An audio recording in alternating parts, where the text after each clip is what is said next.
जरी कोणीतरी बसलेलं असायचं तरी गुपचूप त्याच्या खिशातला पुडी काढावी आणि ती खायला तंबाखू मारायला सुरुवात करावी. तंबाखू मारायला त्यांनी सुरुवात केली की मी माझी गाडी साईडला घ्यायचो महाराज आणि थांबवायचो. तो तंबाखू खाणारा व्यक्ती असेल तो म्हणायचा काय झालं, कशासाठी थांबलाय, काय मधली सुट्टी झाली का. म्हणून नाही, तुमची तंबाखू खायची होते, आपण निवांत जाऊ. तर इतकी लाज वाटायची. काय काय लोकांनी त्या ठिकाणी पुढे टाकून दिली, त्या अजून पुढे हातात घेतली.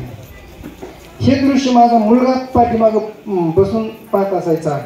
परवाची गोष्ट आहे, माझे मेहुणे माझी बहिणीची मिस्टर मुंबईला ती घरी आली होती. घरी आल्यानंतर त्यांची पुडी संपली होती आणि त्यांनी सांगितलं संकेत गावात गेलाय तर त्याला फोन करून सांगायचं नाही पुडी घेऊन. मी त्याला फोन केला, संकेत बाळा त्याने गायचीची पुडी घेऊन ये. तो म्हणला कशासाठी, म्हणजे तुझ्या मामांना पाहिजे. त्यांनी काय मग उत्तर द्यावं मला, पप्पा सॉरी ते माझ्या तत्वात बसत नाही, मी आणू शकत नाही. संस्कार म्हणजे काय ह्याच्यापेक्षा वेगळे असतात. मला सांगा, मी कुठल्याही तुम्हाला भाकरी कथा सांगत नाही, माझ्या जीवनातलं खरं ते सांगतोय आणि तेच जे आपण करतो. आणि हे कधी घडलं मला, ज्यावेळेस मी या संत महापुरुषांच्या विचारांमध्ये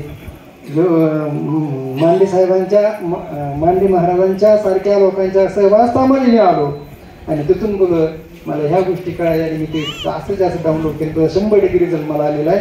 तुम्ही कधीही माझ्या मुलासोबत 2-5 मिनिटं बोलून पहा कशा पद्धतीने तो घडला. आणि मग मला वाटतं की आपण अगोदर मुलांना घडवा आणि नंतर त्यांच्यावरती आरोप करा की मुलं बिघडली. घडून जर मुलं बिघडली असं होणार नाही. न घडताच आपण म्हणतो मुलं बिघडली, त्याला 100% दोष आपला आहे. आणि ह्याच्या कुठं ते आपण विचार केला पाहिजे, सांगणं गरजेचं आहे. मला असं वाटलं म्हणून मी 2 मिनिट तुमचा वेळ घेतला. महाराजांचं शतशः धन्यवाद. कार्यक्रमाला उशीर झालेला आहे, परंतु या ठिकाणी वेळात वेळ काढून अखिल भारतीय सत्यशोधक समाजाचे अध्यक्ष की त्या दिवशी मी त्यांना ऐकलं आणि त्यांचंही असं की तेही सगळे स्वतःचे अनुभव सांगत असताना मलाही असं वाटतं की त्यांचं ऐकतच राहावं. ते त्यांची जी काही तळमळ आहे ती आपल्या सर्वांच्या लक्षात येत असते.